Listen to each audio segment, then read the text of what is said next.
Olá pessoal, tudo bem? Bem-vindos a mais um novo vídeo. Eu me chamo Sudelan de Castro. E o que falar sobre as fake news?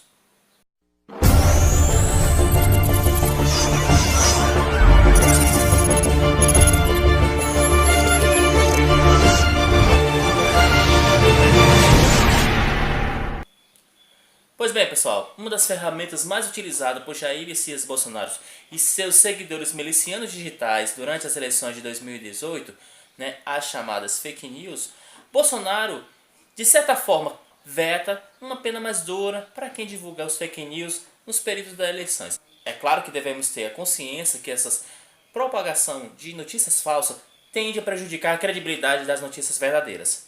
O fato, que muitas vezes é aquilo que conta ser a verdade, sempre fica à sombra dos chamados fake news, aquilo que realmente não conta a verdade.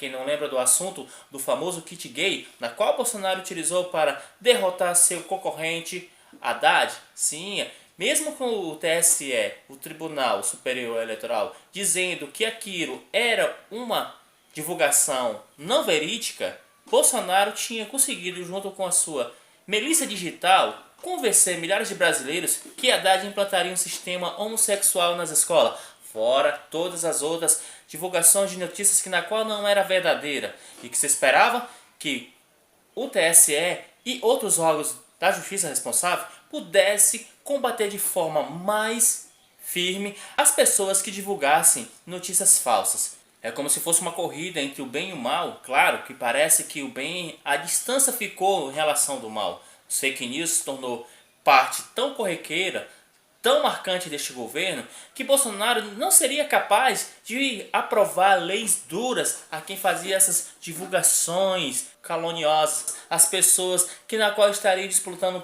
pleitos eleitorais. Foi sancionada pela Presidência da República nessa terça-feira, que foi ontem, uma nova lei que torna crime e denúncias caluniosas com finalidade eleitoral. O presidente Jair Bolsonaro, entretanto, vetou um dos trechos da lei para equiparar a prática de divulgação de informações falsas como fake news por qualquer meio. E esse trecho que Bolsonaro vetou previa o seguinte: incorrerá nas mesmas penas deste artigo quem, comprovadamente ciente da inocência do denunciado e com finalidade eleitoral divulgada ou propalar por qualquer meio ou forma o ato ou fato que lhe foi falsamente atribuído. É claro que Bolsonaro jamais aprovaria esse texto se ele foi um dos beneficiados dos fake news, junto com o seu filho Carlos Bolsonaro, que sempre estão divulgando informações na qual não são verídicas. É claro que depois, quando chega a verdade, o estrago está feito. O exemplo foi a eleição de Bolsonaro, ganhado todo por divulgações de mensagens via WhatsApp, que na qual não havia uma coerência sobre os fatos da verdade real. É claro que se tinha um trabalho árduo de todos os meios de comunicação e das pessoas mais sérias desse país em falar que as informações que estavam sendo circuladas não eram verídicas, mas já era tarde. O estrago tinha sido feito e Bolsonaro tinha ganhado as eleições em cima daquilo que mais as pessoas combatiam, as notícias falsas. O presidente agora, vivendo em seu mandato presidente, como muitos deputados falam, sem noção do que está fazendo, Bolsonaro tenta resguardar este fato que o promoveu à presidência, os chamados fake news. Bolsonaro pode ser até chamado de doido, mas maluco ele não é. Jamais faria uma lei que na qual ele mesmo poderia correr o risco de ser punido por uma lei que ele criou. Essa forma branda que ele tem em aliviar as pessoas que propagar divulgações, mesmo sabendo que a pessoa não fez aquilo, mas de forma incisiva ficar divulgando uma mentira, para Bolsonaro isso também o preocupou. É tanto que ele não quis aprovar esse trecho, que talvez, quem sabe no futuro, ele poderia realmente sofrer com isso.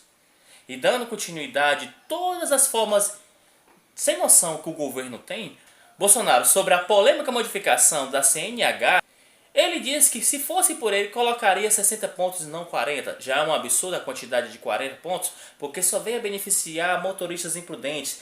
O fato dos caminhoneiros ou pessoas responsáveis por condução de veículos grandes não precisarem mais dos exames toxicológicos faz o Brasil viver dias de pavor. É claro que é necessário uma reeducação e uma punição maior para aqueles infratores que ainda insistem em achar que as estradas são autódromos e pode dirigir em alta velocidade. Bolsonaro tem uma briga particular com os radares, sendo que a justiça disse que precisava dos dados técnicos para poder aceitar o argumento de Bolsonaro que os radares nas rodovias federais não era necessário. Ele fala que existe uma indústria da multa. Na verdade, se a pessoa é disciplinada e como cidadão cumpre seus direitos e deveres, é claro que ele não sofrerá nenhuma pena pelos artigos da lei que rege a nossa conduta e a nossa forma de agir.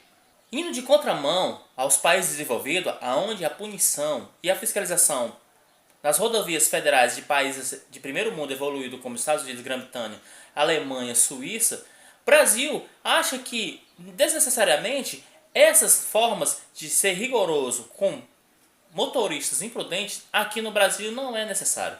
Quem não lembra das inúmeras tragédias causadas por pessoas embriagadas no volante, motoristas alucinados por drogas ou tipo de qualquer entorpecente para evitar que não durma e assim poder chegar a seu destino?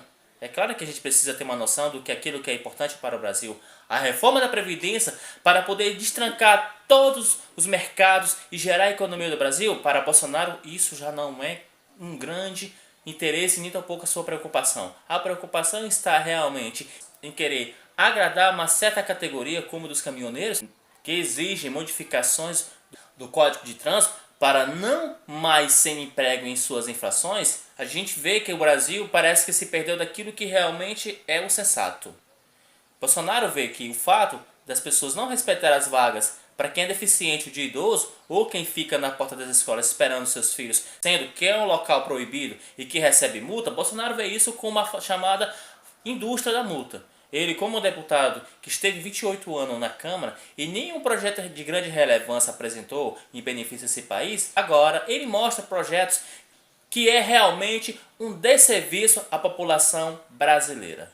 É preciso a gente realmente se agarrar nas forças divinas e pedir proteção, porque no comando dessa aeronave chamada Brasil, temos um piloto que na verdade não sabe pilotar um avião. E como aquele famoso filme Aperta os Cintos, o piloto sumiu, o Brasil agora vive uma realidade parecida com aquele filme que era uma comédia.